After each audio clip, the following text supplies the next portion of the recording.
this stream thing over and over again. Again, welcome. I'm Dr. Jack Stockwell. For those of you who are listening through the stream, welcome this morning. And this Facebook is, or boy, I always say Facebook. I mean YouTube. I'm not on Facebook, not yet, maybe eventually, but not yet. Primarily YouTube and X. And I had all these thoughts. You know how sometimes early in the morning, especially when I'm in the shower, just all these thoughts start running through my mind about how I want to do this. And I am really fascinated with the professionalism that Dr. Judge Napolitano does all week long with a multitude of guests, nothing going more than 30 minutes long. You know, maybe there's an exception to that, but almost invariably, it's just a few minutes of good content that you can listen to, and if it holds on to your attention, you can listen to it 20 to 30 minutes, going to work, coming home from work, taking kids to school, shopping, whatever else you're doing, running around during the day, especially if your job involves driving. I think that's what I'm going to do. And I was able to section certain portions of time during the week when this would be perfect for both political and health topics. Like the first thing I want to talk to you about several things today, definitely fats, because I want to celebrate the fact that Steak and Shake, if you've ever been back east, there's Steak and Shakes in Vegas and California, but mostly it's Midwest, across to the east and down into Florida. There's probably as many Steak and Shakes in Florida as there are 7-Elevens. They're getting rid of the seed oils.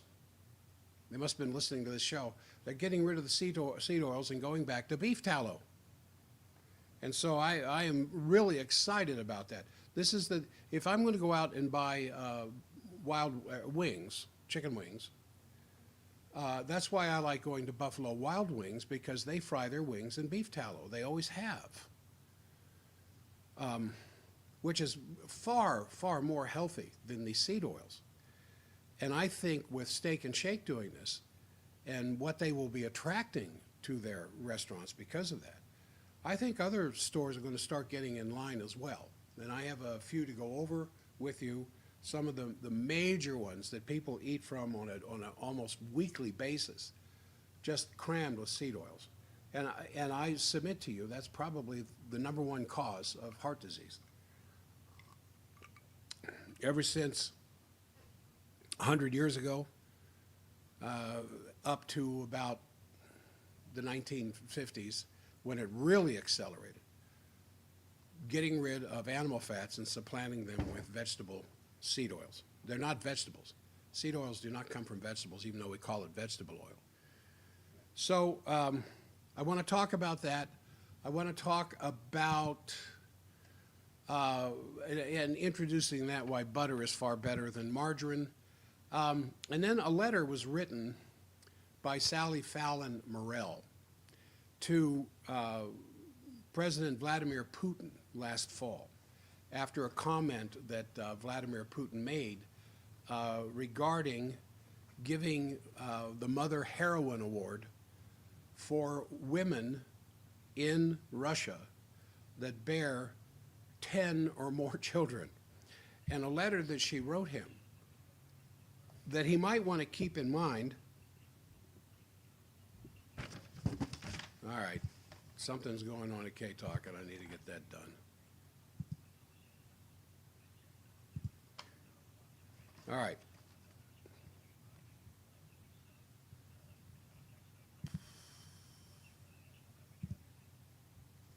All right.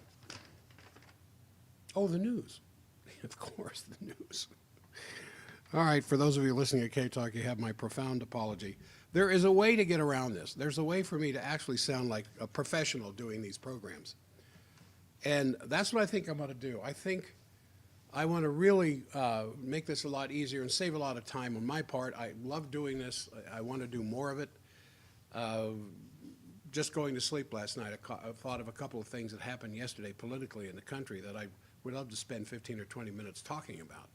that involve various areas of the planet, not just our country, that I think are important to understand and to pass around.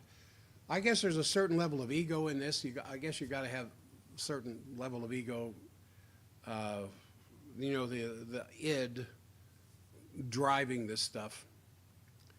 But I feel like as I see the health of so many people that I take care of in my clinic, people I've been taking care of for 2 decades. I don't see them very often. I might see them every year, maybe once a year, maybe every 2 years I'll see them. And it's just sad. It's just sad to see these kinds of things taking so much away from these people. So I want to be talking about fats, and then I'm going to talk about a question I was asked about olive oil. How do you know if you have a good olive oil or not? And then an interesting mandate that came out from the FDA regarding a warning of nerve damage with RSV and the V word that goes with that. I need to be careful of this with YouTube. And I want to talk about that if I've got time, so I think we'll just plow into this. But I wanted to start off, I'm going to say something now, and I'm going to say at the beginning of the next hour when there's a larger audience. And that, of course, would be probably the biggest complaint I get during holidays is indigestion. So I'm going to tell you something here for just a few minutes on if you can tell whether you got good, strong digestion or not. We know scientifically that after the age of 35, you begin to lose digestive strength in the stomach with your stomach acids as well as the protein digesting enzymes. And so there's something called the baking soda burp test. Some of you may be familiar with this because we talk about this in the clinic to some patients. But I have a podcast at ForbiddenDoctor.com under education called Digestion, the Beginning and the End of Life, which I think only makes sense. And all the money and the time that you spend on shopping for really good food and eating really good food may be going to waste to some degree if your digestive system is not functioning at the level that it should. It's one thing to put good organic vegetables and good grass-pastured beef and eggs and whatever else into the gut. But if you don't have the intrinsic tools, such as strong acids and strong enzymes to break them down, a lot of it's going to go through undigested and you're going to be wasting money. So stomach acid is the first line of defense that we have regarding the various pathogens, viruses, bacteria, molds, parasites, whatever might be present in food, which is why I tell people who are concerned about eating sushi and then the possibility of parasites. Yeah, there's parasites in sushi. There's parasites in everything. You can't get away from these things any more than you can get away from viruses or bacteria. The thing is to have a strong defense that destroys them once they get into the digestive system, and your first line of defense is very strong stomach acid. And very common bacteria can proliferate inside the stomach if it's a nice, warm, cozy home for these bacteria. You get rid of them by having very strong acid. And when you have low acid, and this is the primary cause of heartburn, is you don't have enough acid. Not that you have too much. You don't have enough. That can lead to GERD, gastroesophageal reflux disease, or just basic old heartburn and acid reflux. When you eat food, you have to eat a certain amount to trigger digestion anyway. If you just take a few supplements in the morning, like I took the supplements for my prostate and my heart this morning. That's such a lightweight thing with water to drink them down. That's not going to trigger digestion. You've got to have a good 3 or 4 ounces of something in there to actually trigger digestion. And when you do, the body's supposed to be releasing acids, the stomach anyway. And if there is some dense protein, such as you would have with meat, or a large enough content, uh, the stomach acid will take the pH of the contents down to 2 or less, down to the area of battery acid, and then your body will release pepsin from the stomach wall that destroys collagen, which is another indicator Mother Nature intended for us to eat meat, because the pepsin that is released from the stomach wall when the stomach gets acidy enough is designed to do one thing and one thing only, and that's to digest collagen, which is the fibers that are holding the meat protein together. That's a subject for another show, but low stomach acid is usually the cause of acid reflux and indigestion, because the pyloric valve at the bottom of your stomach is not going to release the contents of the stomach until it's sufficiently acidified. Then it goes into a buffering with sodium bicarbonate that your body makes to buffer that acid, and then it's hit by the proteolytic enzymes, primarily trypsin and chymotrypsin, coming out, and pancreatin, coming out of the pancreas to further the digestion before it gets into the full length of the small intestine. Now, when the stomach isn't acidified enough, the contents, it just sits there. And when it sits there, it ferments. And when it ferments, it produces gas, mostly carbon dioxide. That's where the burping comes from. And the problem is these acids, these weak acids that your body has produced, will mutate a little. Mutate's not really, they change their structure a little bit. And they start forming acids that don't belong in the stomach. And because of the gas that's forming, because it's sitting there too long, not moving into the small intestine, it's like a volcano. It starts blowing these acids up your throat. And that's where the acid indigestion comes from. Where on the other hand, if you had sufficient levels of acid in the stomach, within a matter of an hour or two, the stuff is going to be broken down to the point where it can move into the small intestine and leave the stomach empty. Now, there is a trick to determine whether or not a trick, there's a test you could do that determines whether or not your stomach acid is strong enough. And what you do, and you do it first thing in the morning before you have anything really to eat or drink, you take a glass of water, about 6 to 8 ounces of water, and a quarter of a teaspoon of sodium bicarbonate, baking soda. And you drink the solution, and then you got your little timer there in your hand or wherever else, and you start watching how long it takes you to burp. And if you burp in less than, oh my goodness, if you burp in less than 2 minutes, you've got good, strong stomach acid. And those of you who are listening on air at K-Talk, my profound apologies. In everything else that I'm trying to do here, I failed to turn on the microphone. I have been giving the baking soda burp test. I'm going to do it again at the beginning of the next hour. My deepest apologies. I'm trying to do too much at one time, and as I said, I've been able to figure out how to break this into smaller pieces and quit worrying about the early morning rush. So if after you take this quarter of a teaspoon of baking soda and 6 to 8 ounces of water, if you burp in less than 2 minutes or up to 2 minutes, you've got strong stomach acid, you're fine. If it takes 2 to 5 minutes, it might be normal, but the longer you go past 2 minutes, indication of low stomach acid. If it takes longer than 5 minutes for you to burp, or you don't burp at all, you've got very low stomach acid. Because the baking soda, the sodium bicarbonate, reacts with the acid in the stomach to release carbon dioxide. And if the acid is strong enough, you're going to release that carbon dioxide pretty fast, and you should burp in less than 2 minutes. Whether it's low or big burp doesn't matter. You should be burping. And it's a very simple at-home test. No side effects. But it's a good indication, very easy to do for anybody in the family. And remember, the older we get, the less acid we make anyway, so you got to do something about it. And this is one of the most popular supplements that we sell at the clinic, Zypan.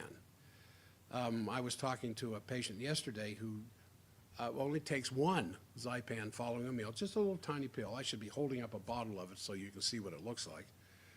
You can go to forbiddendoctor.com under standard process products and Google Zypan, or not, search Zypan, not Google.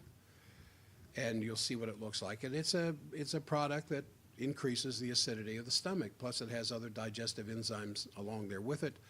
Plus, things in there that help to retrain the stomach to produce the acids that it should be producing. Now, he said he only took one, and he didn't think he was getting enough because his stomach, the digestion wasn't complete. And I said, well, I'll tell you what I do. I mean, at 74 years old, I've been taking Zypan since I first discovered it over 20 years ago. I'll take about 4 of them, depending on how much I eat. Now, if all you're eating is fruit, you don't need it. But if you eat anything else that also includes fruit, then you've got to have something to help break down those proteins, or you're going to have some kind of indigestion, or even if you don't have indigestion, you are not getting the full nutritive value of that food unless it's broken down completely. Now, I've often compared the human digestive system to an assembly line plant, where you see the pictures.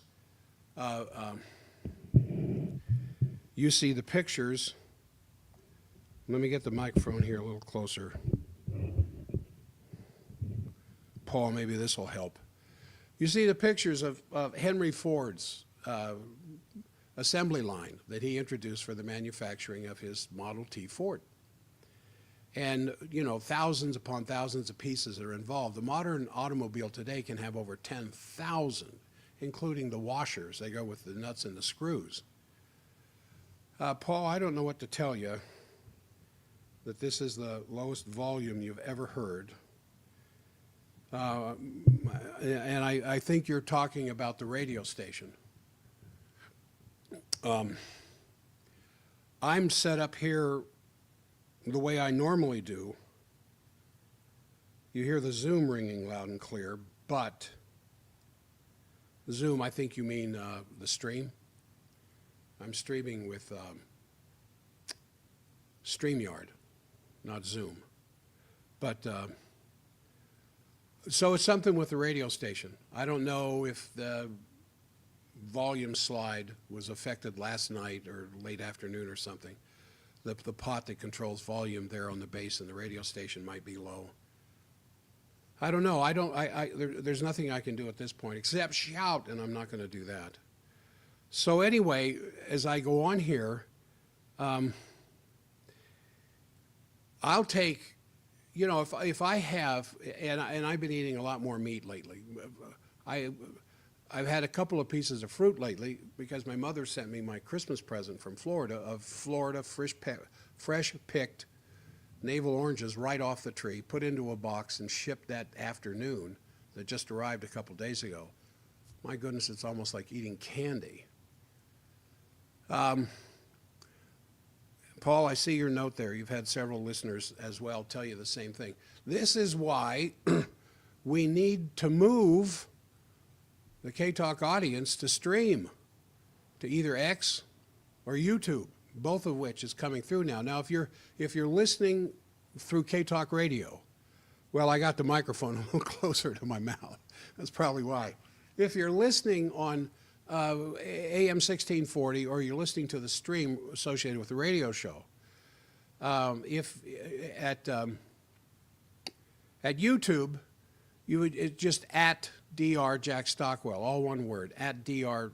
Jack Stockwell. No, excuse me.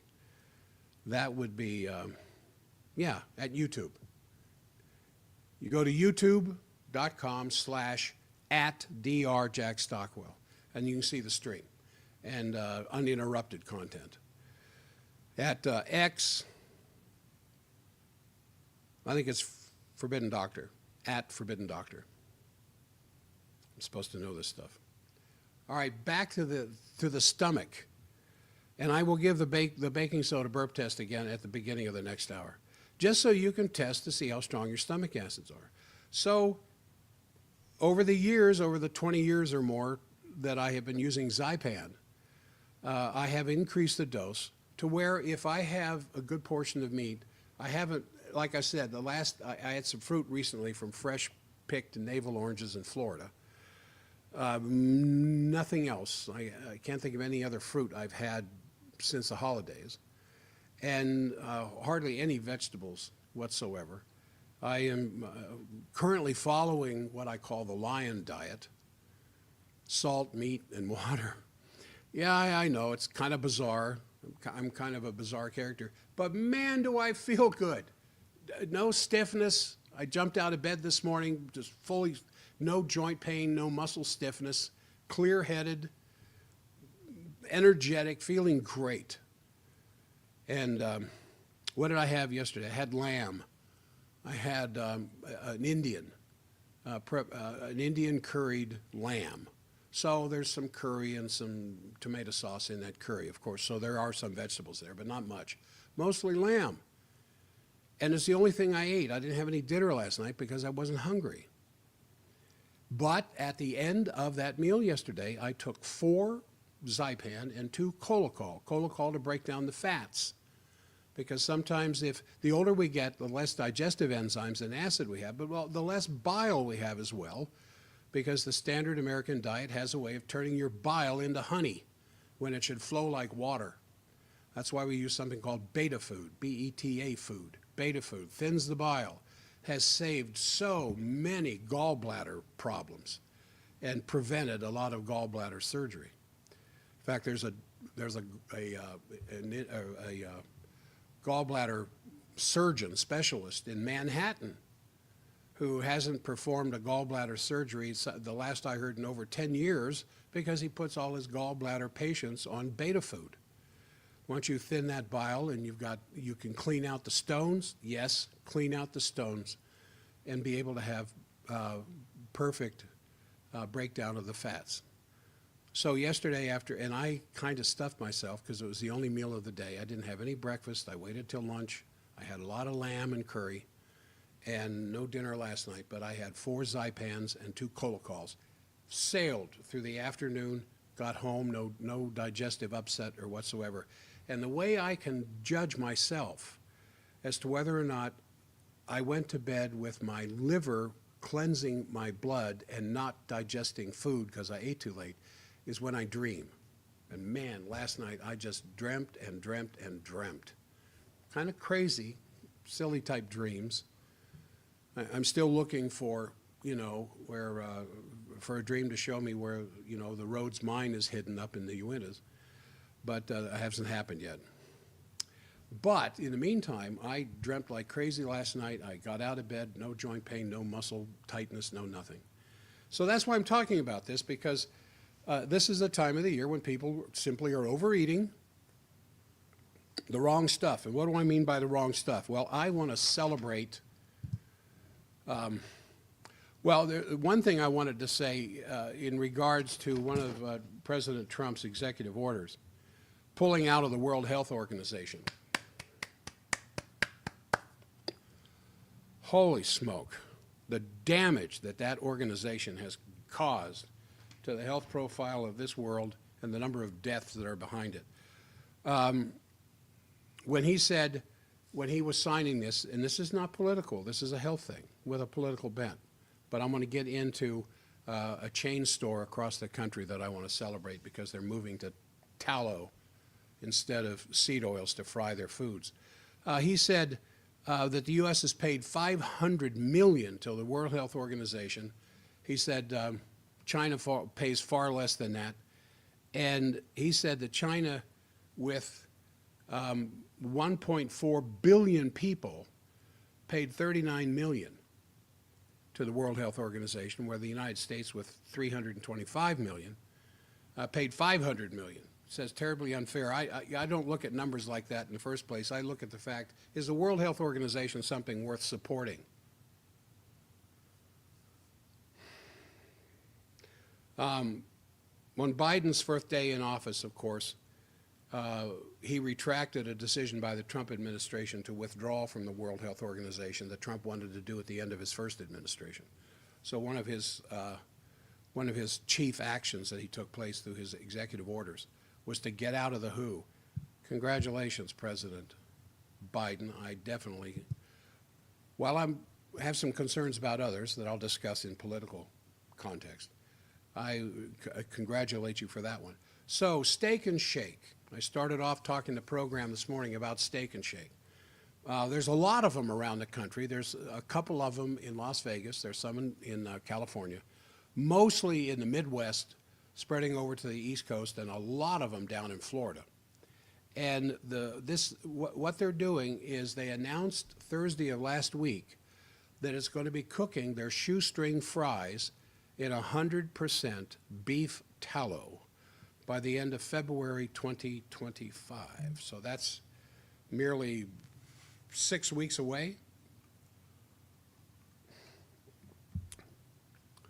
He said, Chris Ward, who's the chief supply chain officer for Steak and Shake, said, our fries will now be cooked in the authentic way.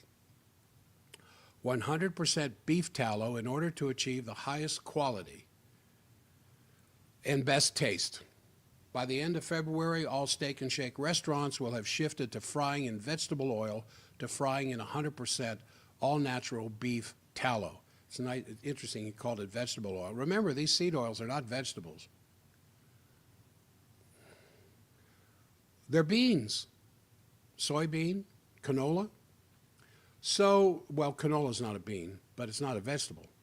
So the consumer wants the best and deserves the best, says the global develop officer for Steak and Shake. She said it's going to be able to deliver the best fries possible. Now, of course, this is all hype on the part of the company. But they said that by the end of February, Steak and Shake will use 100% beef tallow, no cap. Now, no cap is from back east, a slang for no lie. It means real. No cap, real. So the chain followed another post that they said, by the end of February 2025, all locations will use 100% all-natural beef tallow. If vegetable oil broke your heart, our tallow will make you fall in love again. Now, beef tallow is the fat that surrounds a cow's kidney. Suet. We know it as suet, pig or cow. The fat that is around the beef kidney and the pork kidney is actually the most nutritious fat that's in the animal. Now, one of the, and something I want to say here as an aside, because it just came to my memory, in gross anatomy back in college where we're dissecting human cadavers, and most of the cadavers that come in from, and it depends on state to state what their laws are, but people who, and I don't want to use the term street people or homeless people or something like that out of context, but people who die on the street, people who die in shelters with no identification, no way of contacting next of kin, completely unknown, or if there is some ID and they run it down, they cannot find next of kin.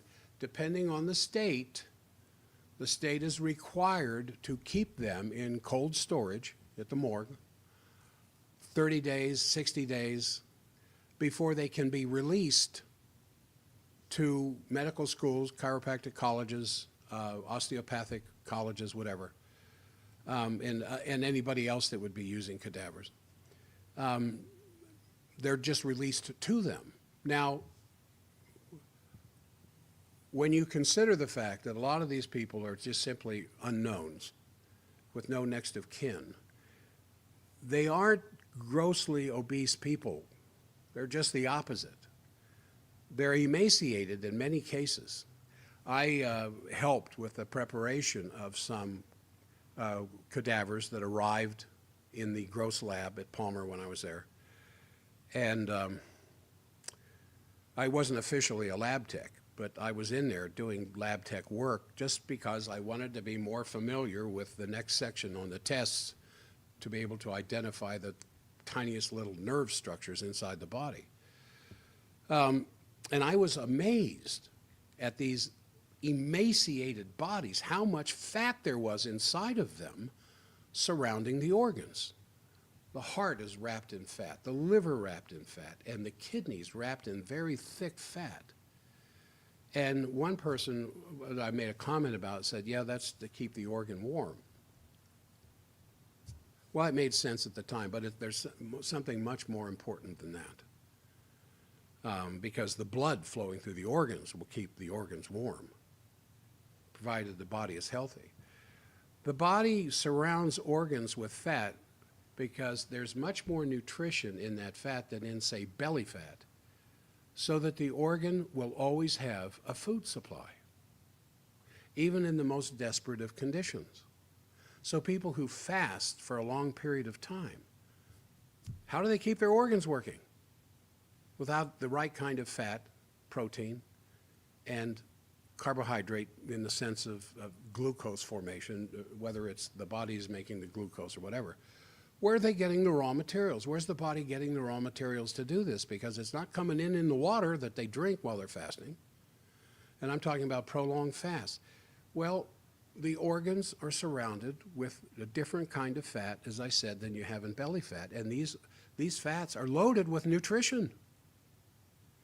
It's the same thing when someone was asking me the other day, when I was telling them, well, they said, do I have to take these supplements?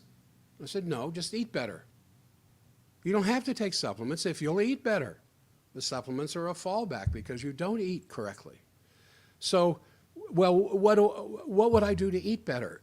You know, and I've simplified it. I want you to eat 4 ounces of liver twice a week. If you'll do that, you don't have to take that stuff for the heart. Well, I hate liver. Okay, take the pills.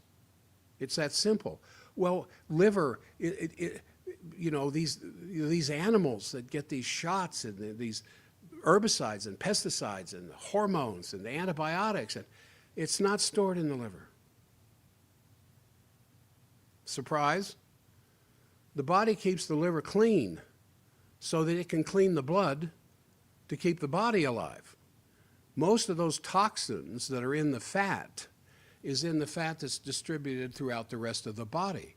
The liver really doesn't have a whole lot of toxins in it. If it did, you'd die. Now think about that for a minute. The primary blood filter of the system, the liver, has got to be clean itself, or you're not going to have clean blood. Now, you can get to the point where the toxicities in the body build up so heavy that the liver, your last backup, finally starts to become somewhat toxic. But your body will beg, borrow, and steal and do everything it possibly can to keep your blood clean, and it's the liver's job to do that, which is why you can be suffering from some rather serious diseases, but your blood tests look good. And so some people who don't understand the relationship kind of shrug their shoulders and say, well, I don't know. You got a couple of markers for what you have, but obviously in this disabling condition you're in, you're suffering from such and such a disease, but your blood looks good. You know, your liver enzymes are a little high, your heart enzymes could be better, but your minerals look good, your kidney output looks good, because the body will do whatever it can to keep that blood clean. And one of the ways it keeps the blood clean is it keeps the liver clean. So these toxicities that we think is in liver, even commercially processed beef, the liver is not as toxic as some people would have you think it is. Boy, did I ever get out in the weeds. I just want you to understand that's the standard answer I give to people when they come to me and well, I want to do the heart scan. Okay, let's do the heart scan. I love doing the heart scan. And because it's going to tell me how that heart's functioning in real time. And the heart sound recorder is what we call it. And it's surprising. Some patients are absolutely surprised when they see how weak their heart contraction is, even though they can go up and down the stairs without lightheadedness or weakness or faint or chest pain. And I said, well, it's coming. You notice the number, the people who are more prone to heart attacks are people who are over the age of 45, as opposed to people under 45, although, of course, there is an increasing number of teenagers and people in their 20s with heart attacks, but that's another story. The older you get with a less than optimal diet, the more organs in your body are going to be robbed of the nutrition that they need to keep them functioning correctly. And there are tests that can be done that will show, you know, just with the GFR, the glomerular flow rate will tell us how your kidneys are functioning. There are kidney enzymes and there's kidney markers and other things that take place in a blood test that indicate kidney function. But just the GFR, if it goes below 60, we know you're going to have kidney problems. When we do a heart sound recorder on somebody, I can see right there in the strength of the signal of the lub-dub, lub-dub, lub, whether you're headed for trouble or not. I'm not a cardiologist, but you don't have to be a cardiologist. If you're listening with a stethoscope and you hear murmurs, you know there's a problem. And when you're looking at the heart sound recorder and there's weakness in contraction, there's a problem. And we've done this on some younger people who are flat out surprised because they think you don't have a heart problem until you have a heart attack. No, you have a growing heart problem that finally shows up as a heart attack. So I tell them, well, this is what I want you to take. This is what you need to take. We're going to retest you in 30 days. I guarantee you, you're going to see a stronger heart as a result of doing this. Well, I have to take all those pills. No, just eat liver. See the cycle I get into? And it's not just that I do this here talking to you guys, because I love you guys and I'm concerned about your heart. But the number one cause of heart disease in this country is malnutrition. The second one is these damn seed oils, which I started off talking about. Now I got onto these other subjects.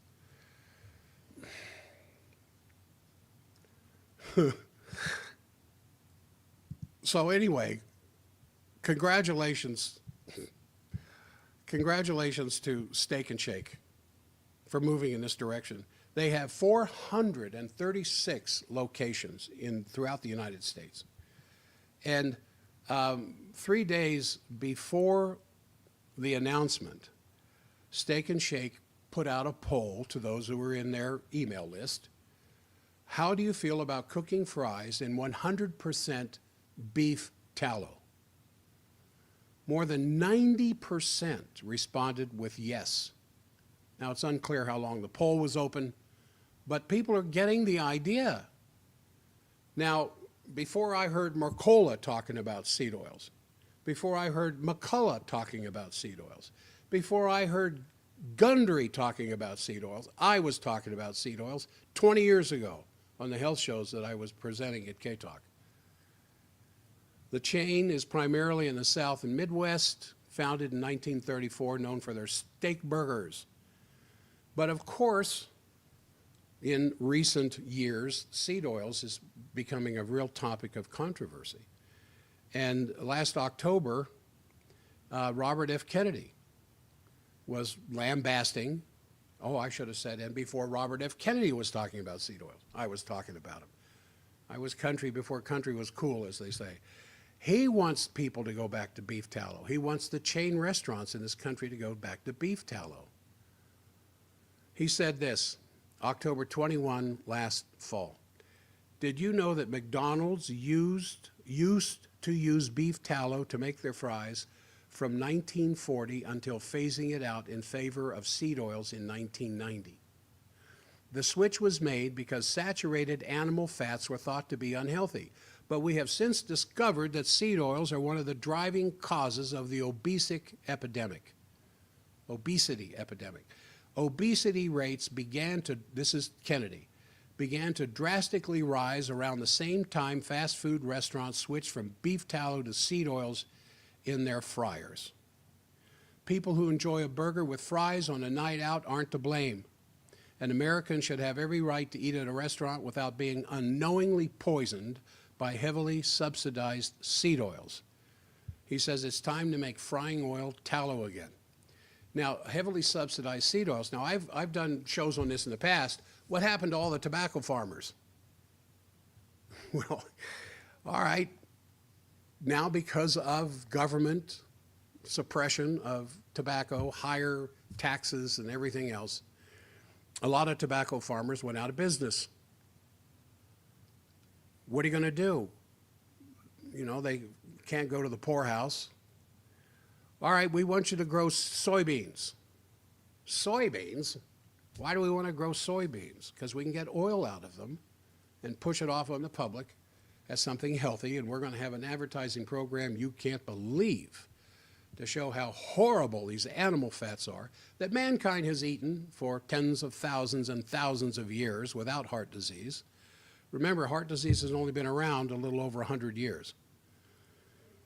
I don't have time to get into that again, but if you've heard me talk about this, you know that heart disease was almost unheard of before 1910, about the time we started eating white bread instead of wheat bread. And then when they took butter out of the diet and put margarine in there, then heart disease just took off like crazy, as well as obesity. But again, that's for another show. So they go to the farmers and they say, well, you can't grow tobacco now. We're going to grow seed oils, and we'll pay you for it. We'll subsidize it. Yeah, you can't make as much money growing soybeans as you can tobacco, so we will subsidize you. The federal government pays genetically modified corn growers to grow genetically modified corn and to grow glyphosate-laden soybeans are subsidized with your tax dollars as well. Hopefully, Kennedy can start straightening this stuff up. Now, back to the fat that is wrapped around the kidneys. Suet is what it's called. Layer oil or layer fat. I think it might be leaf. It's also called leaf fat. If you can get your hands on that and render your own tallow, which is easy to do, you can do it in a crock pot. There are several, I don't know how many, as I was reviewing this, how many videos exist at YouTube on how to render tallow from beef fat. It looks so, some of the ones I was looking at look so easy. I was thinking about doing it myself. Now, this is where the fat part comes in as to if you're going to make your own tallow, and tallow is good for the skin. There's all, they use tallow, they used to use tallow. I don't know if they do so much anymore, probably. But even grease for machinery and for skin care products and soap and candles and a bunch of other things that our ancestors used these things for, is making a comeback, happily a comeback. And if you decide to do this, I'm a pretty crazy, bizarre type of character, and I don't know that I'm that crazy to make my own tallow, because you can buy it in a store. Read the labels, and I'll tell you why in a few minutes, especially when I get to olive oil.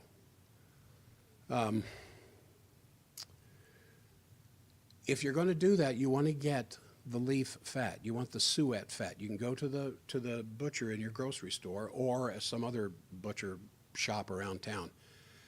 You don't want the body fat unless it's grass-pastured beef, because as I said earlier here a few minutes ago, that's where the toxins build up in the body fat. But the leaf fat, the fat that surrounds the heart, that surrounds the kidneys, is usually pretty good fat. You can make your own tallow out of that. I don't know. We eat ourselves to health and we eat ourselves to death. And this unknowingly poisoning of American public by the seed oil industry has finally got to come to an end. Which brings me to my next subject. And that is, back in 2019, Mercola did an article on lard, rated as one of the top 10 healthiest foods. I've often talked about La Hacienda restaurant in Draper. La Hacienda makes their tortillas with lard. That's why their tortillas are so delicious. I remember in 1964, the summer of 64, I was 13, getting ready to go into the 9th grade.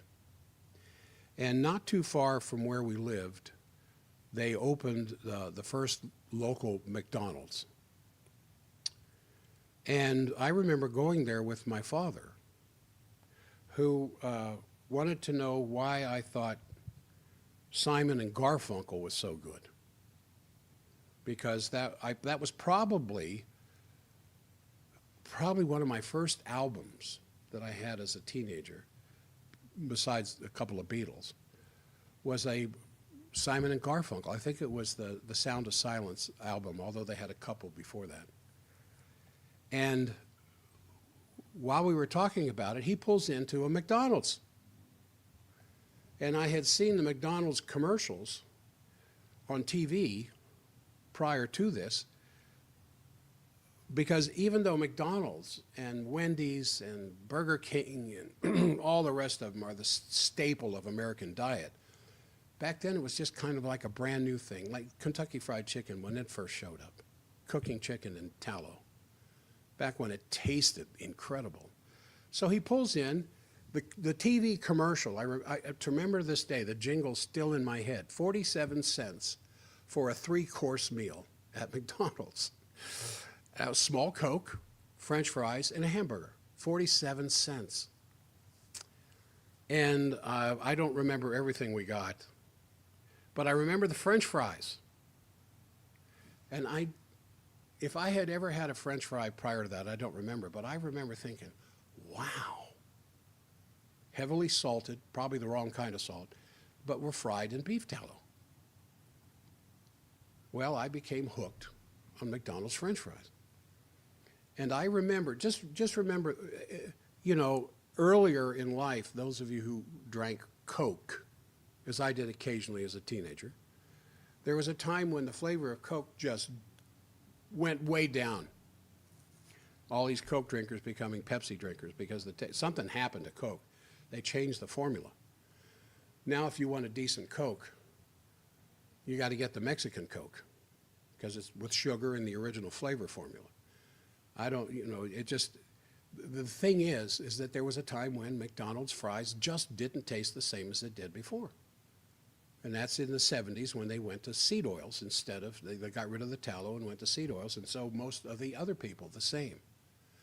Now a Steak and Shake coming out and announcing all our foods are now, or our shoestring potatoes are now fried in beef tallow. Hopefully the rest of them will get on board. I might have to start visiting those places once again. But for decades, the saturated fats like butter, like lard, like tallow, were said to cause heart disease. And of course, the people who were saying this was causing heart disease were various organizations like the American Heart Association and things like that, who were paid heavily by the seed oil industry to say that kind of stuff.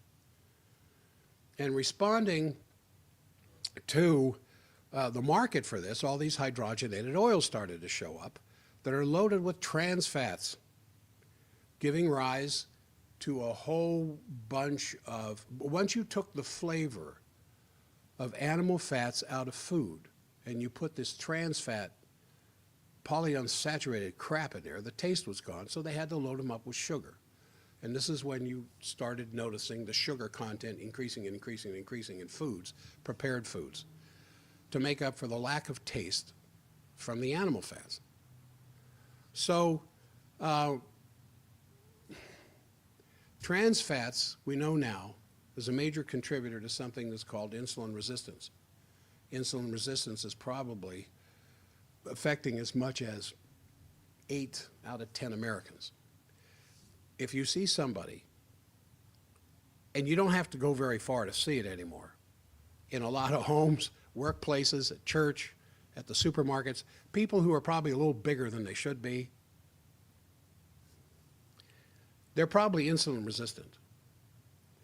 And insulin resistance simply is that your body is resisting the effect of insulin in the bloodstream to process the sugars, the glucose that's flowing through the blood.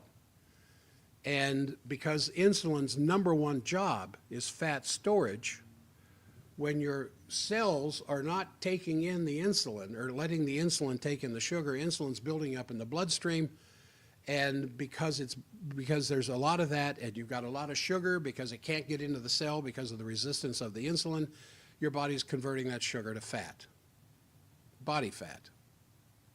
It's very simple. There was an interesting analysis of more than 1,000 foods that were published by PLOS-1, P-L-O-S-1, O-N-E, in 2015 that ranked raw separated pork fat, also known as pork lard, as the 8th healthiest food out of a list of 100. That's 2015. Even more interesting, at the time of the publication, the media didn't pick up on that, didn't say anything about it, because the media is being paid by the seed oil industry to continue to promote seed oils as a healthy alternative to animal fats, because everybody knows that thrombus that's blocking the widowmaker artery in the coronary structure of your heart is loaded with bacon fat.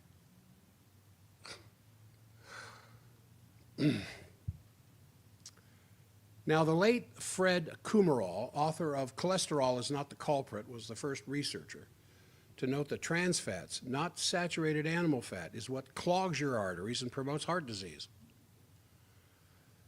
How far do I want to go into this? Because we only got a few minutes left here.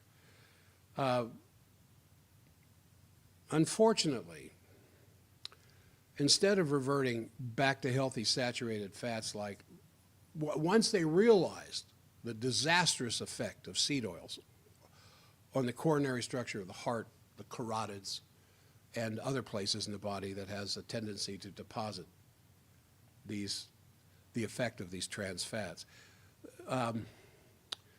instead of reverting back to the natural fats, like before we had the heart disease, like lard, butter, coconut oil, they went through an even bigger promotion, trying to make trans fats look benign compared to a saturated animal fat. And it has taken a decade, maybe 2 decades now, since they started researching this, to realize how serious this has become. Now, there's a great book about fats by Nina Teichholz. I was listening to on NPR. I was listening to NPR one Saturday morning. Oh gosh, at least 10 years ago. And the local guy in the Salt Lake station, I forget his name, who interviews authors, was interviewing the investigative journalist Nina Teichholz, spelled Teichholz. Big, thick book on fats. One of the most concise, authoritative books I've ever read on fats. And she showed by graphs, by research, at the time all of the negative information came out about butter and coconut oil and egg yolk and lard and tallow and all these other things. The bad news came out about that. The public consumption of them dropped. In fact, in about 1920, the average butter consumption per adult per year was 18 pounds.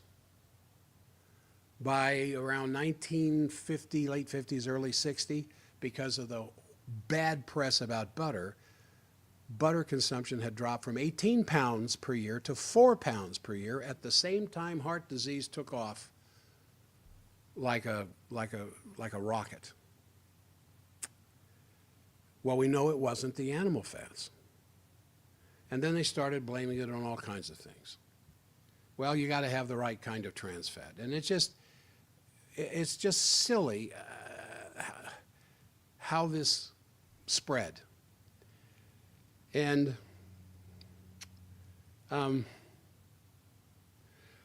fatty liver disease in people, fatty liver disease has usually been associated with alcoholics,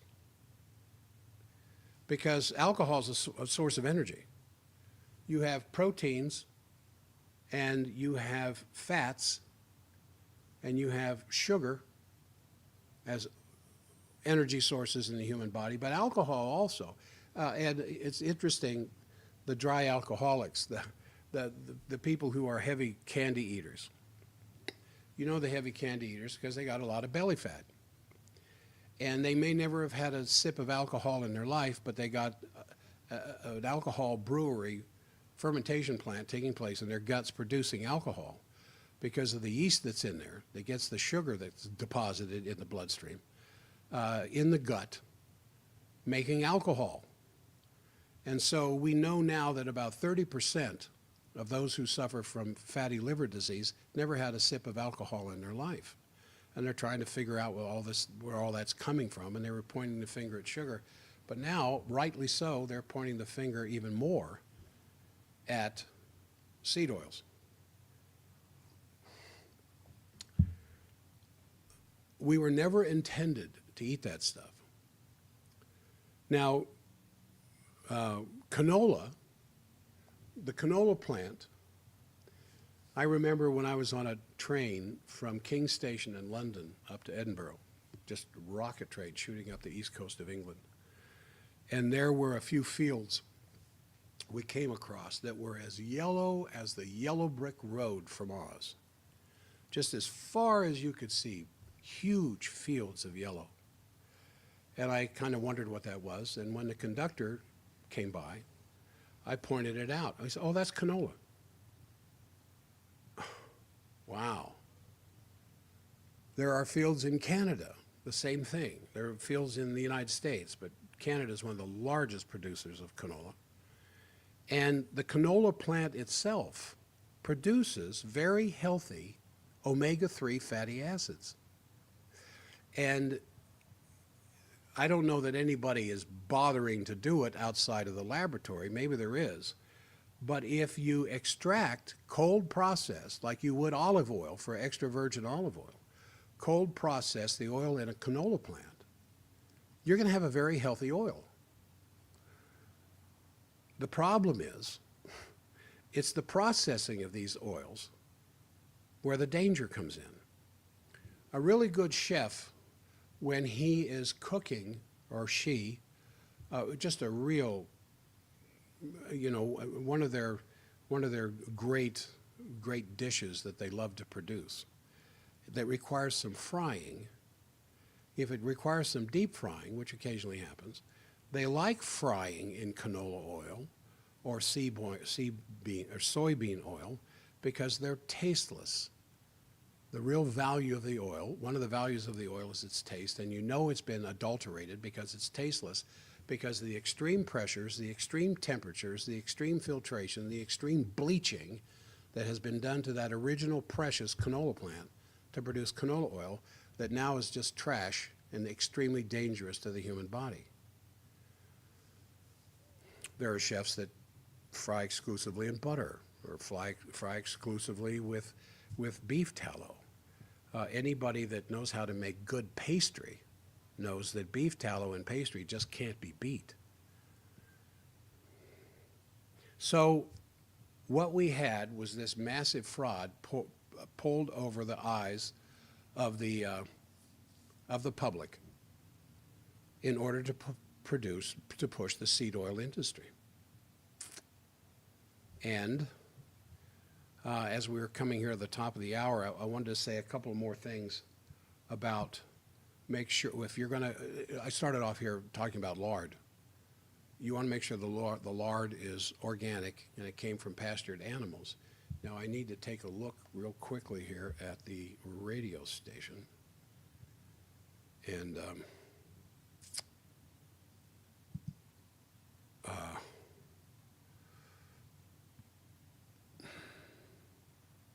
excuse me, but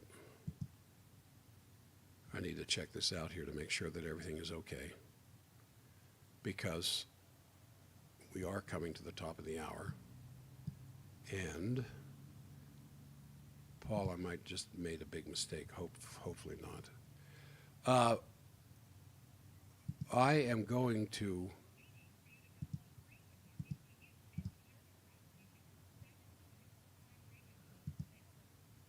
go, because I am simulcasting here the radio station with the stream. I'm going to bypass. So I'll say this. For those of you on the radio, you are listening to K-Talk AM 1640 at Sandy, Salt Lake, Ogden, and Provo. There. So I did the station ID. All right, now I want to go on here and continue with lard. I also want to talk to you about butter And then I want to talk to you about this letter that Sally Fallon Morell wrote to President Putin that I think you will find very interesting, and then some things about extra virgin olive oil if I've got time to get to it. But a couple of things about lard, because La Hacienda makes their tortillas with lard. Now, pork is rich in the same monounsaturated fats that you have in avocados and olive oil. And I'm quoting here from the Healthy Home Economist about conventional pigs, the pigs that are raised in very, I don't know if inhumane is the right word, it doesn't promote good, healthy products. I'm quoting, raised on a diet of genetically modified corn and soy and sometimes peanuts, along with other low-quality calorie sources tainted with high amounts of glyphosate residue, antibiotic-laced feed, deworming drugs, and who knows what else. These pigs live in high-stress, downright hellish environments. These places appear to be the perfect home for antibiotic-resistant bacteria to thrive. Residues from the feed, drugs, and stress these animals receive end up in their meat and in their fat. Not surprisingly, the nutritional profile of the meat and fat from conventional pigs is poor. Tests from the Weston A. Price Foundation discovered that lard from pastured pigs, not the conventional now, the ones that were allowed to run loose, contain 10,000 IUs of vitamin D per tablespoon. This nutrient level is hundreds of times the amount in the USDA food database, which is based on conventionally raised hogs. Now, what you need to know about pork lard. When buying it, because you can go to this, the oil section of the supermarket where I shop at Harmon's because it's right next to where I live. They have ghee, G-H-E-E, organic ghee is another great, just butter that's kind of been rendered itself. The milk fats have been removed, but make sure it's organic. But then you'll see other kinds of fats, duck fat, goose fat. You want to make sure they're organic. But read the label closely, because when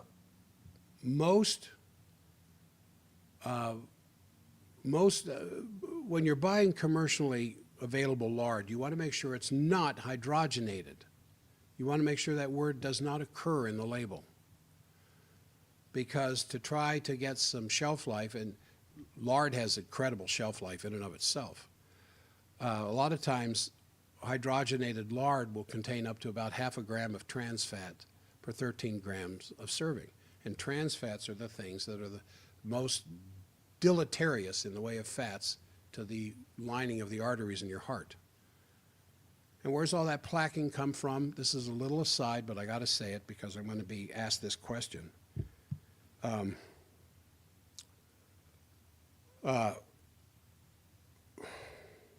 Cholesterol is a Band-Aid. Cholesterol is required by every cell inside the human body. It's what makes your body resistant to water. The skin cells are all wrapped in cholesterol. The cells of the rest of the body that want to keep things out and keep things in. The cell wall is made out of cholesterol. And if you don't have enough cholesterol in your diet, your liver's going to make it. Cholesterol is one of the biggest jokes out there in the healthcare world right now. But when we have too much sugar in our diet, we have too much insulin, where we lead to insulin resistance. Insulin should only be released for a short period of time following a diet essentially low in processed sugars, but there'll be some sugar, especially if there's going to be sugar in everything you eat that did not come from a face. And the milk of something that came from a face will have sugar in it. So it's hard to get away from sugar, which is why your body has the ability to produce and release insulin when necessary. But insulin should not be in the bloodstream all the time. So if you have a sugar-based breakfast, like breakfast cereal, and it doesn't have to be a sugar breakfast cereal, all breakfast cereals have sugar in it, and pasteurized milk, where the sugar and the lactose in the milk has been altered, so it's hard for your body to process it, which is why they have lactose-free milk. And you usually do not have lactose problems with raw milk. So there's sugar there, and then a mid-morning snack has got sugar, and then your lunch, if you're on the run, probably from a fast food place, so there's sugar in the bun, sugar in the sauces. And then later in the afternoon, maybe a soft drink or something, or some M&Ms, whatever, to keep you active and going. And then at dinner, there's going to be a lot of carbohydrates in the dinner for the average American, not necessarily you, but the average American. And there's just sugar, sugar, sugar all day long, and so the insulin levels stay high. Insulin is caustic to the linings of the arteries. It's an irritant. Due to the nature of insulin, it just happens to be an irritant. And the longer you irritate the walls of your blood vessels, the more your body's going to do something about that constant ongoing inflammation, such as laying down a Band-Aid when the lesions form. The Band-Aid it chooses to use is cholesterol. And it's going to mix with some calcium. Well, so that's why the plaquing that shows up in these arteries is full of cholesterol and full of calcium and a few other things. It's not that your body's stupid and it doesn't know what to do in moments like this. The body's doing exactly what it's designed to do, to heal from the inside out the irritant that is taking place to the lining of the arteries, brought on by several things in our food supply, but not the least of which is elevated insulin levels that constantly irritate the lining of the arteries. When you take steps to stop elevated insulin levels by seriously cutting back on the amount of carbohydrates you consume, down to 60 grams a day or less,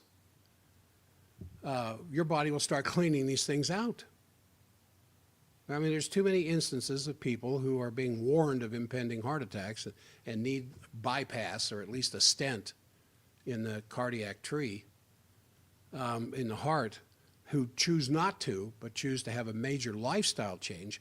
Within months to a year or two, the vessels are all clean and open again.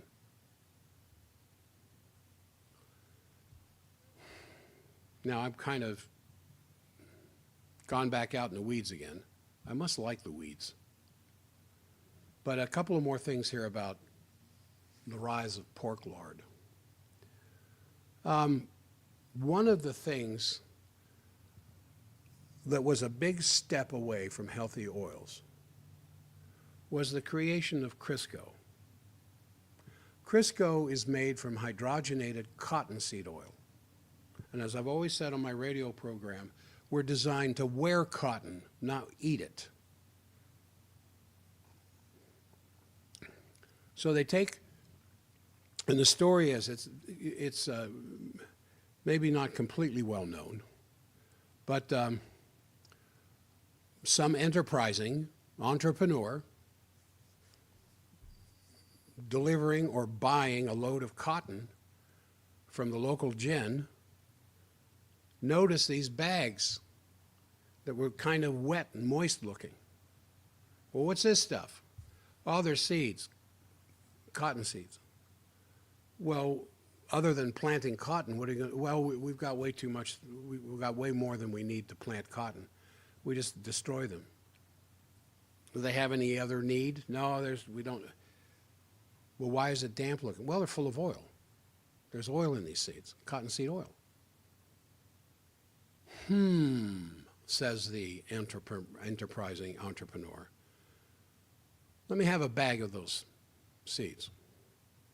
So the experimentation began. They could squeeze oil out of it.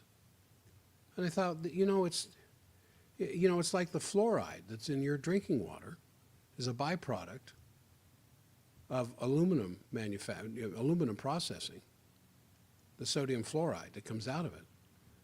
And instead of getting rid of it and burying it in safe areas that can't leach into the water supply, someone came along and said, can't we make a product out of that and sell it to an unknowing public? And that's where cottonseed oil came from. And they were able, through the oil processing systems of bleaching and high pressure and high heat, make Crisco. Now, I have a brother-in-law who has a delicious recipe for chocolate chip cookies. And while I'm not particularly a fan of chocolate chip cookies, his are incredible. And most chocolate chip cookies are kind of flat, but his are puffy in the middle, and they're absolutely delicious. And I asked him one day, I said, why are your chocolate chip cookies so nice and puffy and everybody else is flat? He said, oh, that's the Crisco. Ah! I had no idea. I'd been eating his cookies for years. And since advertising claims back when Crisco came out were very unregulated, Procter & Gamble sold Crisco as being healthier than animal fats. And of course, if you tell somebody a lie long enough, they end up believing it. And it took 90 years before researchers finally discovered that this new better than animal fat compound, now known as trans fat, actually increases your chances of heart disease where animal fats do not. There was this 2012 NPR article that points out the way Crisco's success was paved by Upton Sinclair's book, The Jungle. I had to read that in the 11th grade. It was, it just really messed with our minds, our teenage minds. But I'm gonna, now The Jungle was technically fiction, but it's hard to forget the section on the men who cooked the lard. And they worked in tank rooms full of steam, and some of which were open vats near the level of the floor. And their particular trouble was that they would fall into the vats. And when they were fished out, there wasn't a whole lot left of them worth exhibiting. Sometimes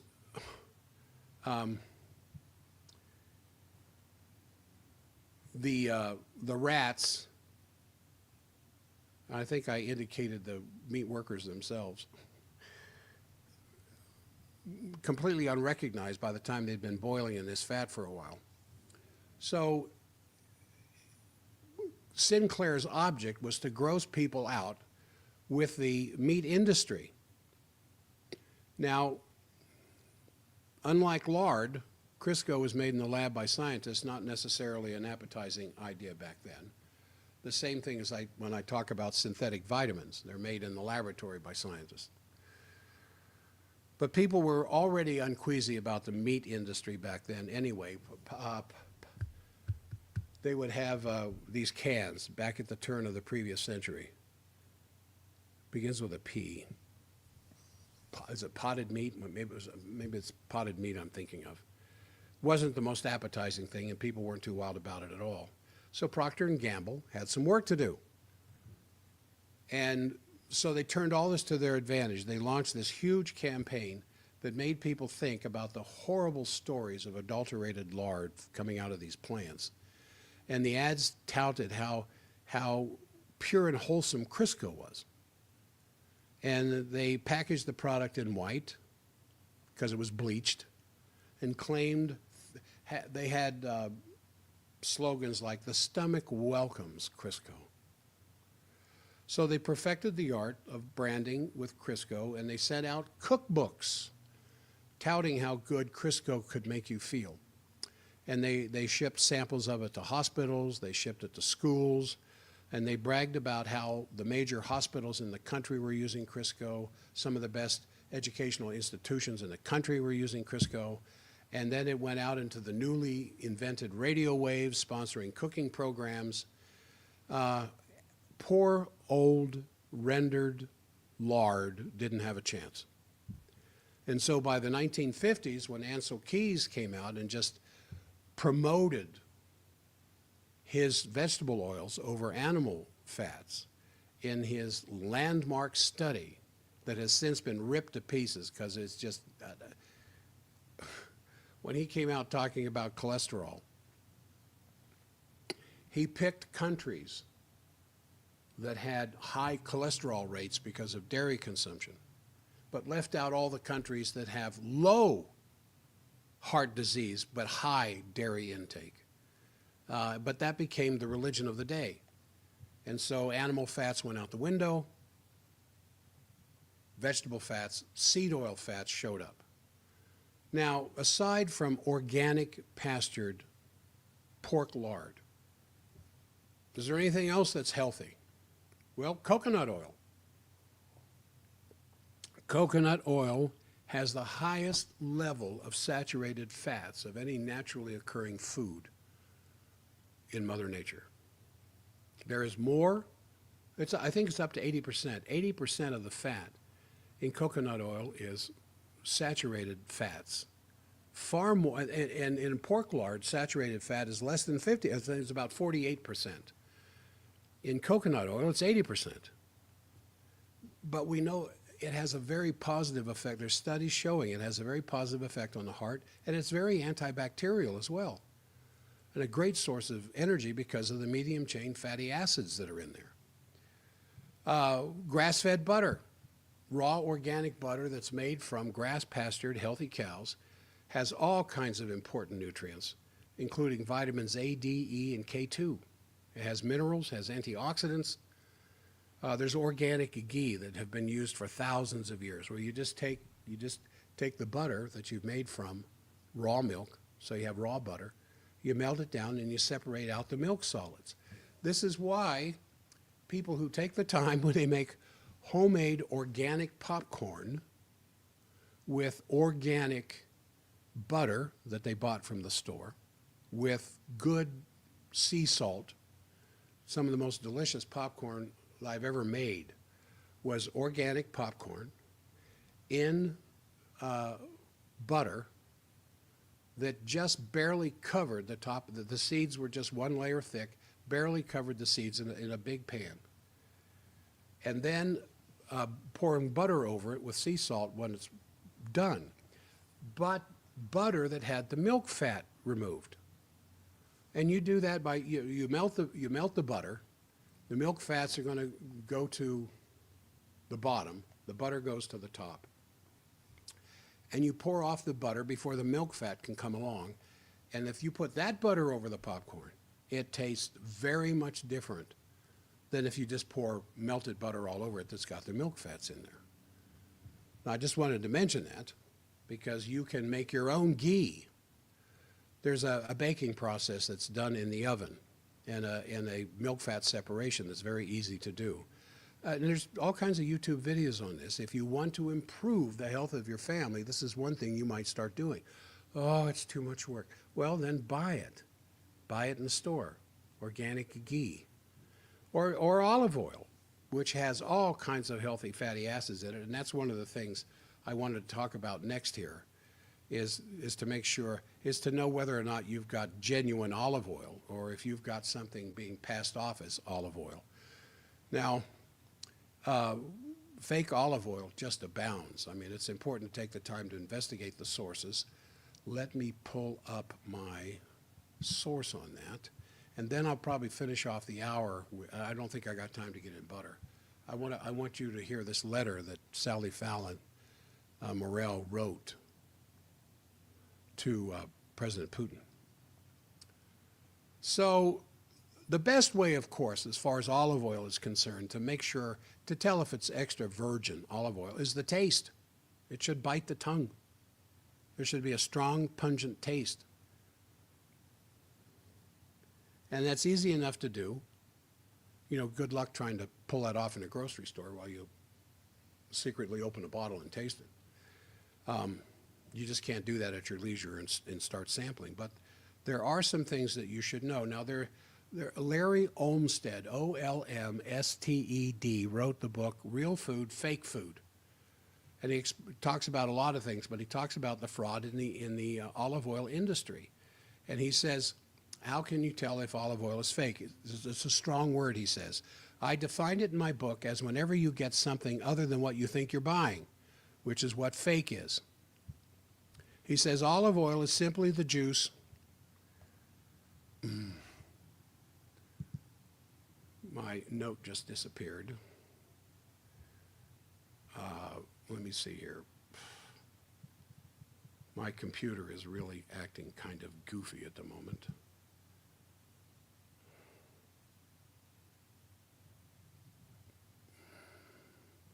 Where did my note go?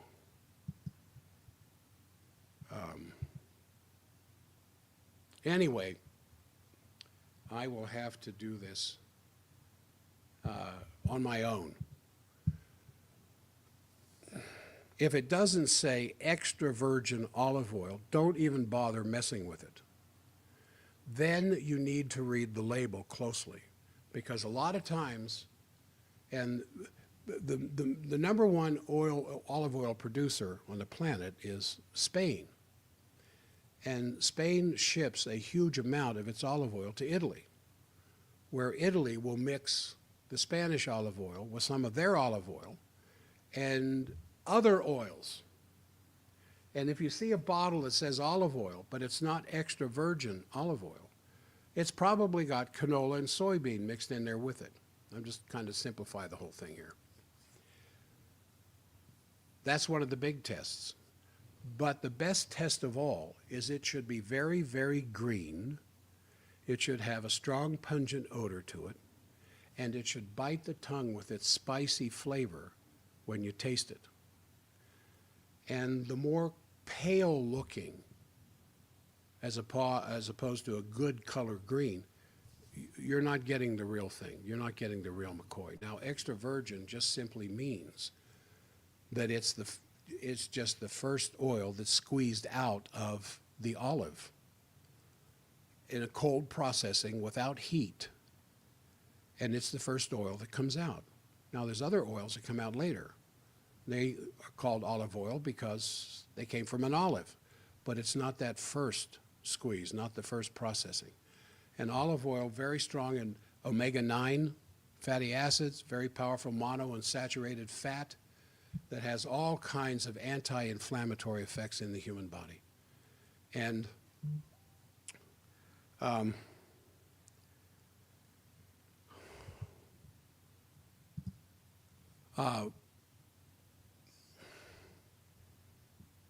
you can, if you do it at lower temperatures, you can cook. It takes a little bit longer, but you can fry with olive oil. The good thing about, this is another one of the bad thing about seed oils. At the end of the day, if not more than once during the day, depending on how bad the fast food outlet is, this just came to mind, they will want to filter the oil that's in the fryer. So while the oil is still hot, the oil will come out of the bottom of the tank and go into a portable filter system that has paper and diatomaceous earth. And it will pump the oil, the entire container of oil in that fryer will have drained out and into this filtering system. Then they close the valve at the bottom of the fryer and pump the oil through this filter system back into the fryer once it passes through diatomaceous earth and a filter. The problem is, without throwing that oil out, which they eventually will do because it ends up producing byproduct chemicals in there that hurt the taste, if they don't do it on a very regular basis, it produces a greater portion of trans fats and more poisonous types of fats that seriously will harm the human body. Now, that's up to the manager of that restaurant to make sure that oil is turned over properly. Now, a lot of times you can go around the back door of these places, especially smaller restaurants, and see these barrels of oil waiting for some person that comes along, takes the oil and converts it to a form they can burn up in a catalytic engine, a regular piston-driven engine. That was a big fad about 10 years ago, 15 years ago, people converting their cars to burn processed vegetable oil.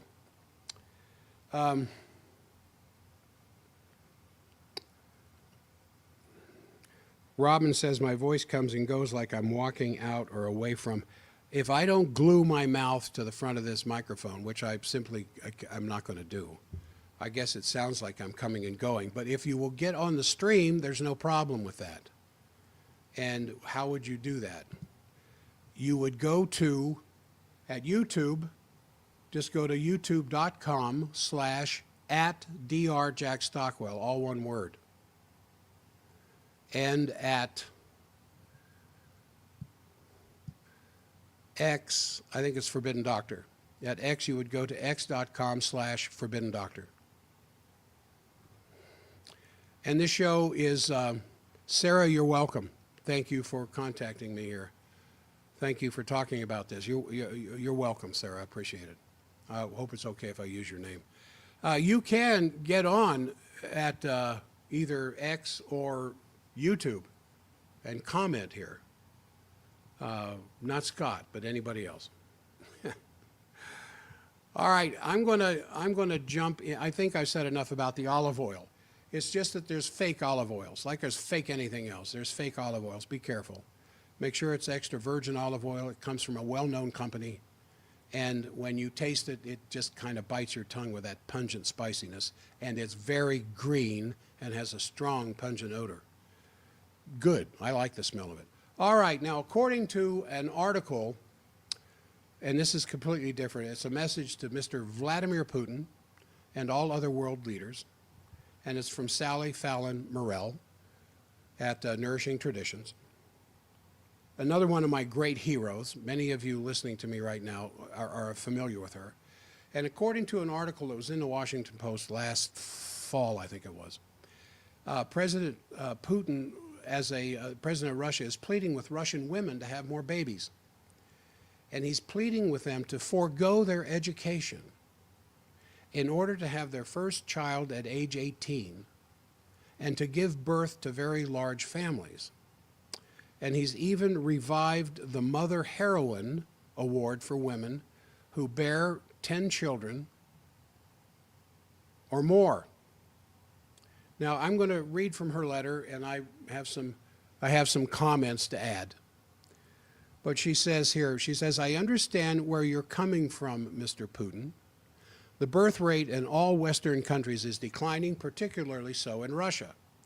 And no country can move forward when the young are taken care of an ever-expanding elder population, where they have to take care of an ever-expanding elder population, but urging women to have large families.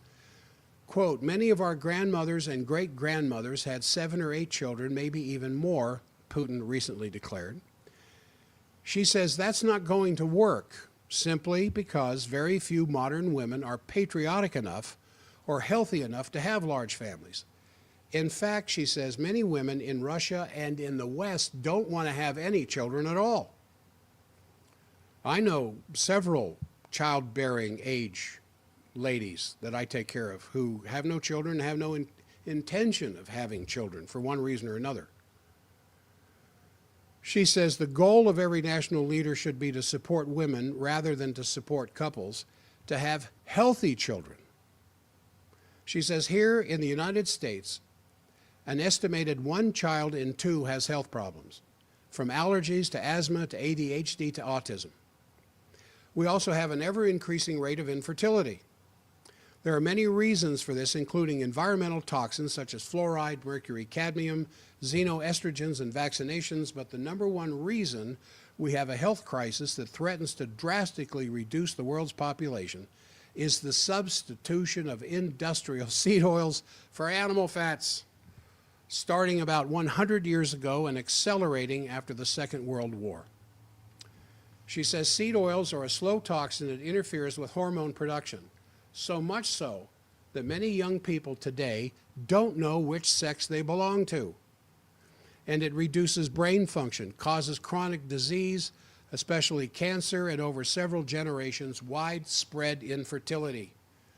We cannot make sex hormones without the nutrients found uniquely in animal fats, including hormones that support the desire to have children in the first place.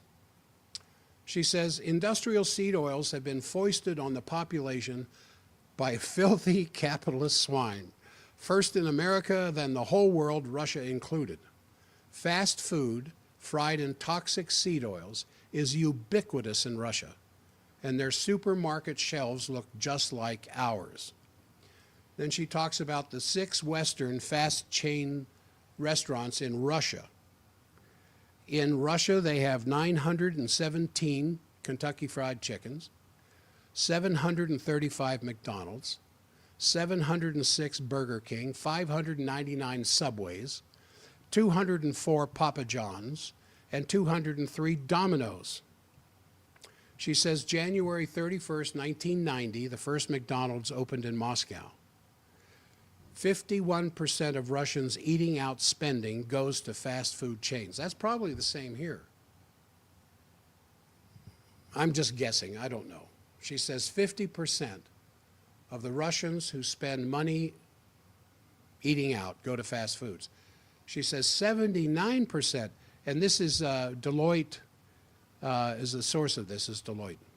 79% of Russians visit fast food cafes 5 times a month, with the average bill being about 800 rubles, which is equivalent to $12.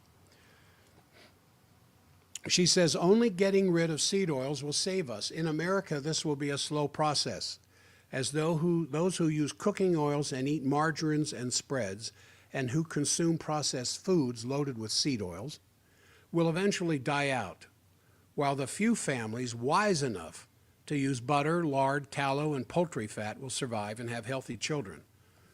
A process I call the selection of the wise. This could be accomplished much more quickly in Russia, Mr. Putin, because you have the power to get rid of these toxic oils. Start by forbidding their use in fried foods.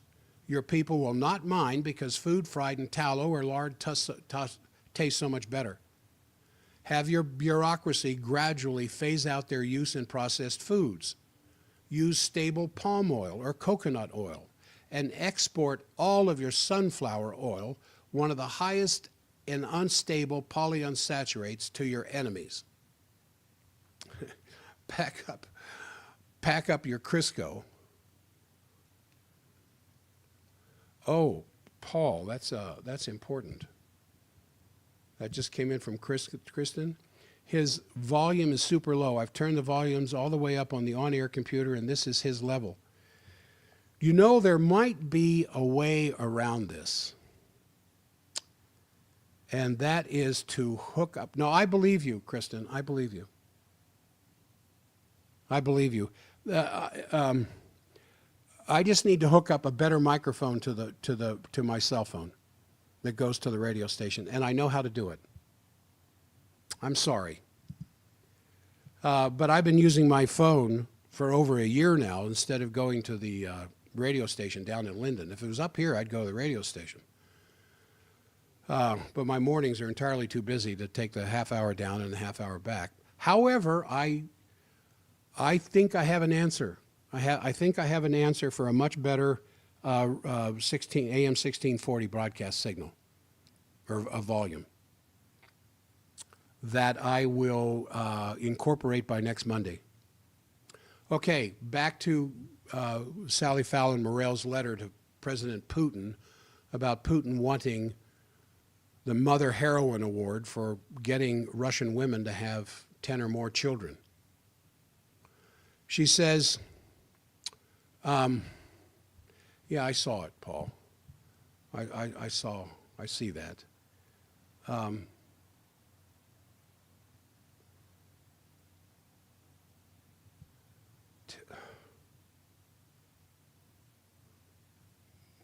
Okay, but I'm not on Zoom. I'm not on Zoom. And my my webmaster, who's been monitoring this, has everything from my nothing but dead air for the last 20 minutes. Seriously?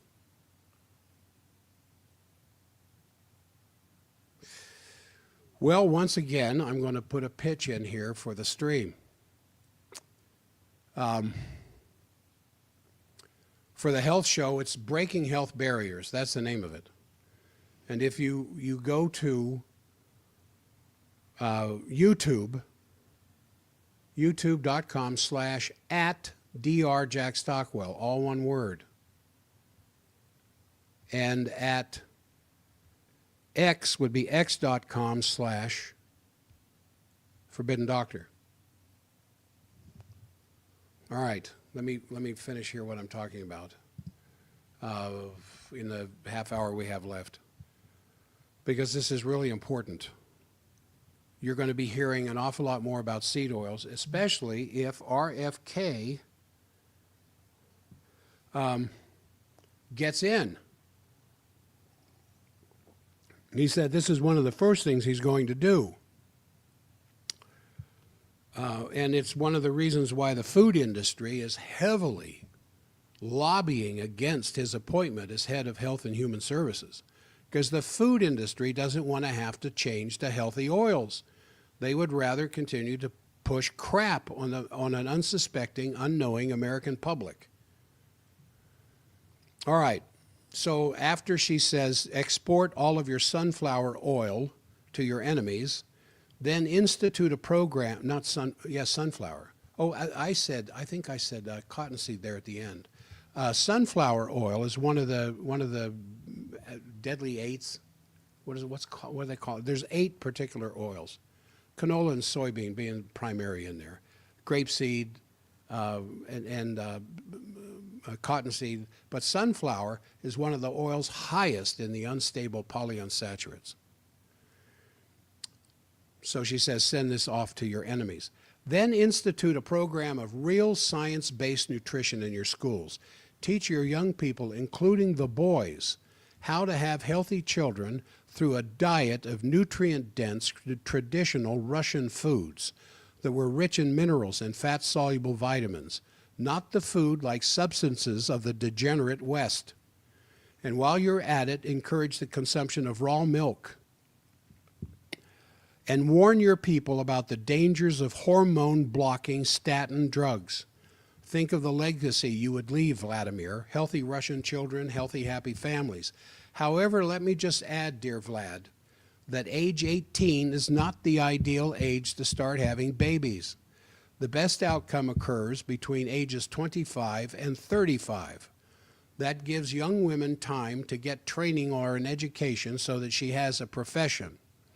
That's something I'm seeing a lot in the young ladies that I take care of who are not married, that seem very marriageable in that there's just an awful lot of great, wonderful characteristics about them, and they're in their late 20s, early 30s, and they're not married. Now, I certainly don't ask why.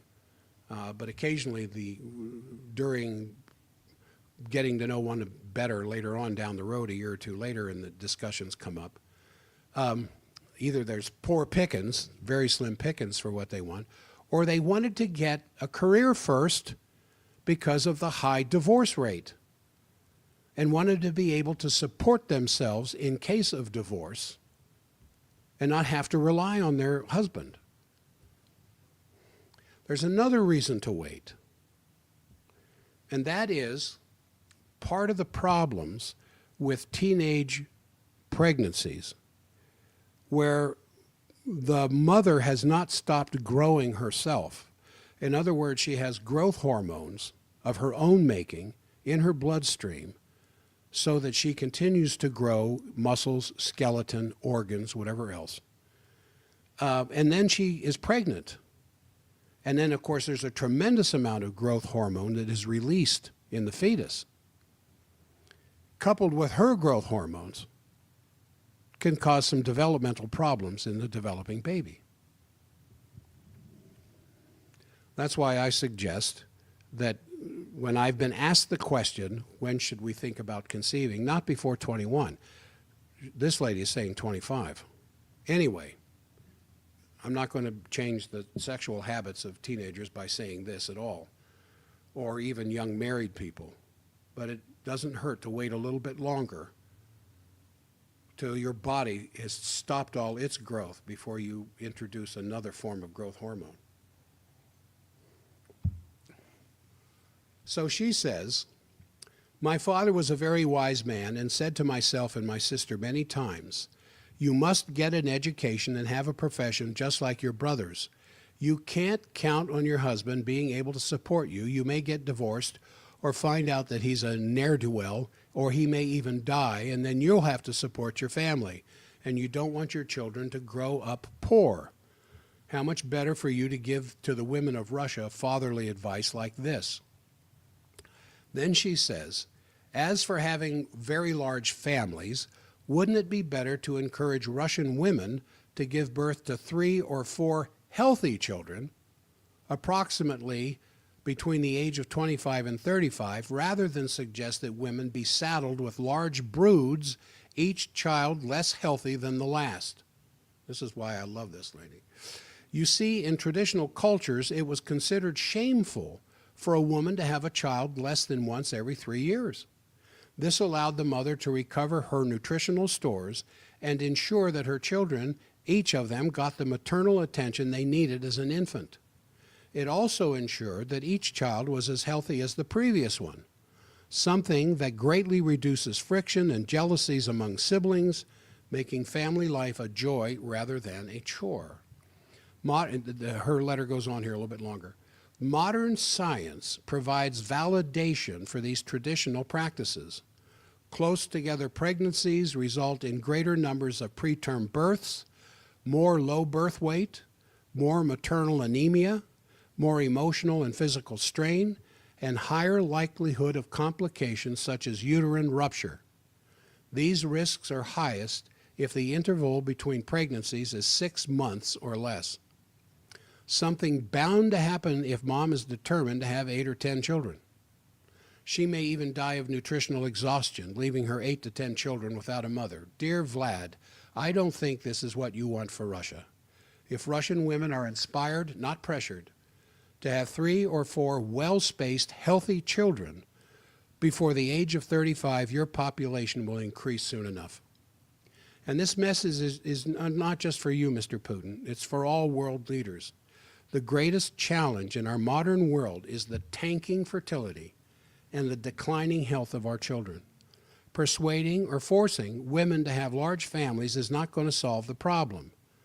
But teaching our children, our young people, the principles of healthy diets and the dangers of industrial seed oils and the ravages of vaccination and the importance of child spacing, only will this avert the crisis. Maybe Russia could lead the way. That is Sally Fallon Morell from the Weston A. Price Foundation and author of Nourishing Traditions. Wow, what a letter. I mean, that to me is really, really kind of, really impressive. All right, now we've got just a few minutes left here. And that, if you have listened to my radio programs long enough now, and in another month or so will be March, which will be the 30th anniversary, I started health shows at K-Talk Radio. Wow, 30 years. You know how I feel about butter. And I think I'm probably preaching to the choir to a large degree. But there are a couple of things here that I want to mention about it, taking us up to the end of the program. We've got about 15 minutes left. And I don't know why I am not broadcasting at K-Talk. One person tells me that's been dead for the last 20 minutes, dead air. Nobody else is saying that. And I know what to do. I have a, and I should have thought of this sooner. I have a special kind of microphone that I can hook up, to my phone so that when I do K-Talk Monday, Tuesday, Wednesday, you'll get a much better signal. And I apologize. I should have thought of this sooner. This is still new territory for me.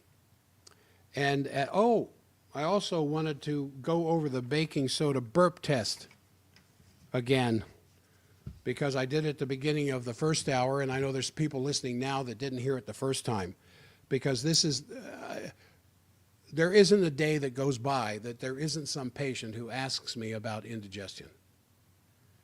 And I have a standard answer that I have hardly ever seen not work, unless you have an ulcer. And if you got an ulcer, then I have an alternative for that. But it's a cute little test. It's really easy to do. First thing when you get it, this is to determine whether or not you have enough stomach acid, which is the primary cause of indigestion. Not too much acid, not enough. And it's very simple. Before you eat or drink anything else, you're going to have a 6 to 8 ounce glass of water and 1/4 teaspoon of baking soda, sodium bicarbonate. And stir it up and drink it down. I know it tastes kind of funny, but drink it down. And here's simply the test. If in less than 2 minutes you burp, you have normal acidity.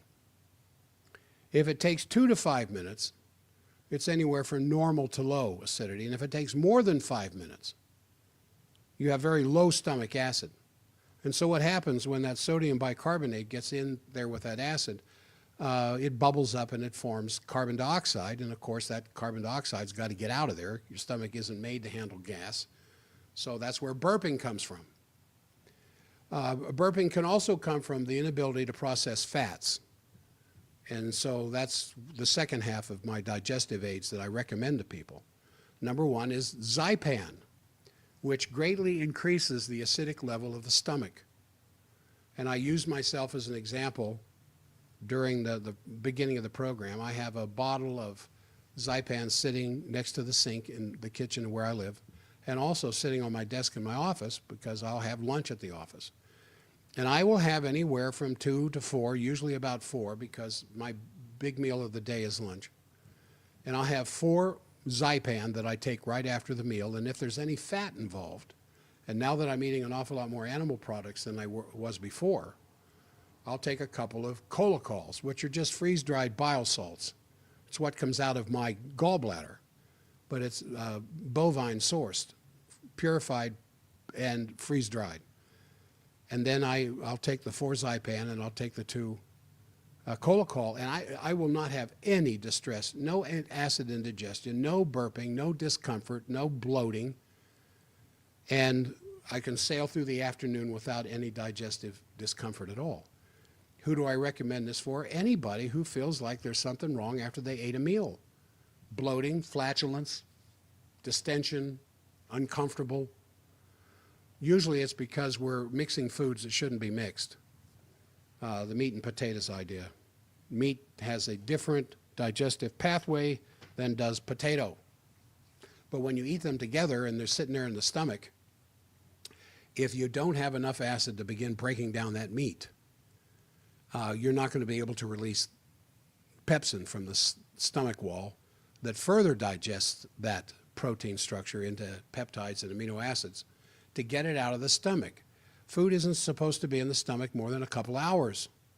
And if it's there more than 2 hours, or you're feeling distension or something uncomfortable after 2 hours, then you have a sluggish digestion. So taking 4 Zypan, sometimes 1 or 2 is enough. For me, I like 4. 4 Zypan and 2 colocol, and I sail through the afternoon. That Zypan, once it hits water, will break down into a form of acid. It's got betaine hydrochloride and a bunch of other stuff in there that's designed to teach the stomach how to produce more acid. Now, we know there are foods that will do that, especially apple cider vinegar. Some people, before they eat, will just take a glass of water with a tablespoon of apple cider vinegar and just shoot it down before they eat. That's a very powerful digestive aid because it has acetic acid in it. And that acid helps to break down the foods. But it also has a kind of a tonic effect on the stomach wall. to produce more acid.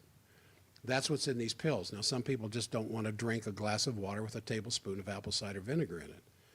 I don't blame you. So I don't say that Zypan is apple cider vinegar in a pill, but it's in the neighborhood. In fact, there's a lot more beneficial things in a Zypan pill than in apple cider vinegar, but then there's things in apple cider vinegar that's not in the Zypan pill. So you do what's comfortable and works for you. Now, I have a podcast at forbiddendoctor.com under education, where the podcasts are listed, entitled Digestion, the Beginning and End of Life. As long as you digest, you're going to live. When your digestion starts to get sluggish and it slows down, you're going to move towards dying, because your cells are going to start to starve. And your heart cells will starve, and your brain cells will starve, simply because you're not breaking down your food in a small enough form that can adequately be utilized by your basic physiology. Now, you know that everything that you eat and everything that you drink, except water, once it goes through the intestinal wall of the small intestine through the digestive processes, is going to go through the liver. Nature doesn't trust you to eat correctly, so we use the liver to filter everything we drink but water and everything we eat to go through the liver for final processing before it hits the bloodstream. But even as efficient as a very healthy liver might be in filtering what you eat as it goes through the bloodstream, or, the digestive, the metabolites and everything that's left over from the digestive process, your carbohydrates becoming glucose, your proteins becoming peptides down to amino acids, and your fats being emulsified, which simply means they're just made so much smaller and smaller and smaller, the globules, that they can mix with water, so that those fats can get into the bloodstream and to the cells for energy, or to the liver primarily. What's important is that the food you eat breaks those things down so efficiently and completely that if you spend $100 on really good quality food, you want to make sure you're getting the nutrients that's in that good quality food from proper, thorough digestion. That's where Zypan and Colocol comes in, both of which are at forbiddendoctor.com under standard process. That's the sale of these products is what keeps my door of my office open and keeps me on the air. So if you're going to get those things, it'd be nice if you got them from Forbidden Doctor.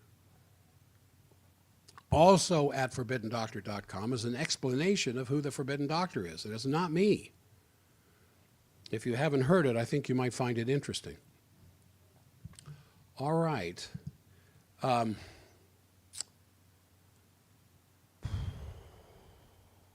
Well, thank you, JK. I'm from Michigan. I use your products and listen to your radio shows. We love the live YouTube stream. So hi, JK.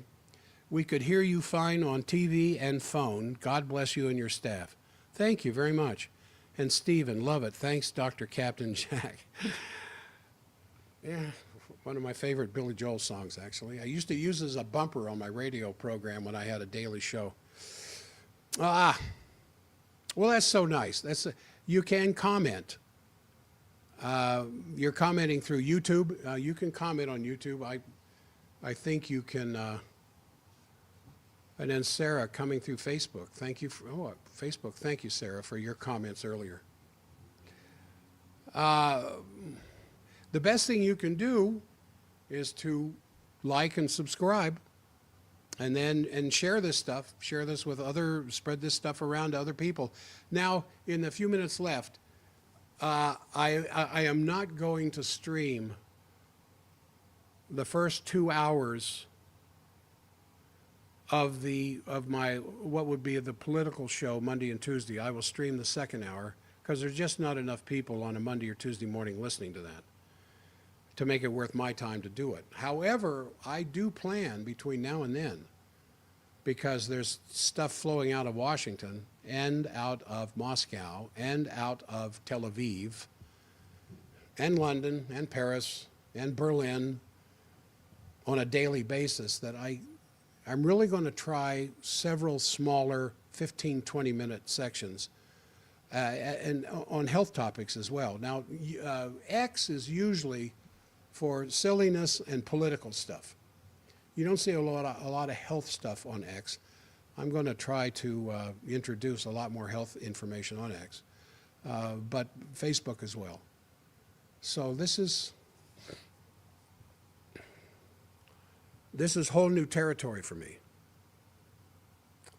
And while I'm still going full speed seeing patients in the clinic, and I have a full schedule today, I've got a full schedule Friday.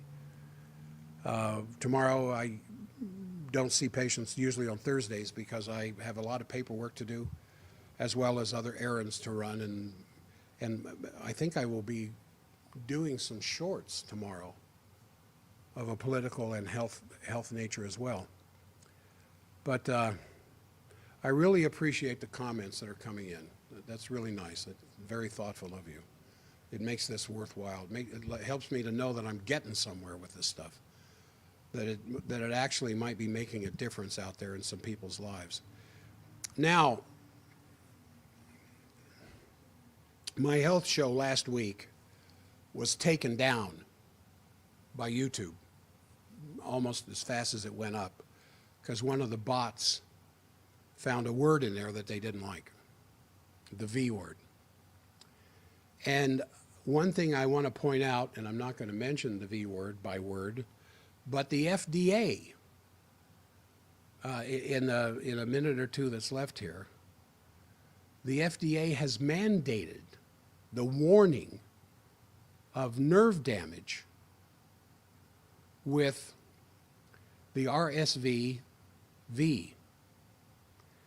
And I think it's important that I am saying this on behalf of the FDA, not me, that I want my patients to be aware of the fact that if they decide to do this, that's their business, fine with me, that there is a warning about Guillain-Barré syndrome associated with these RSV compounds, Arexi and Brisvo, I think is how you pronounce them.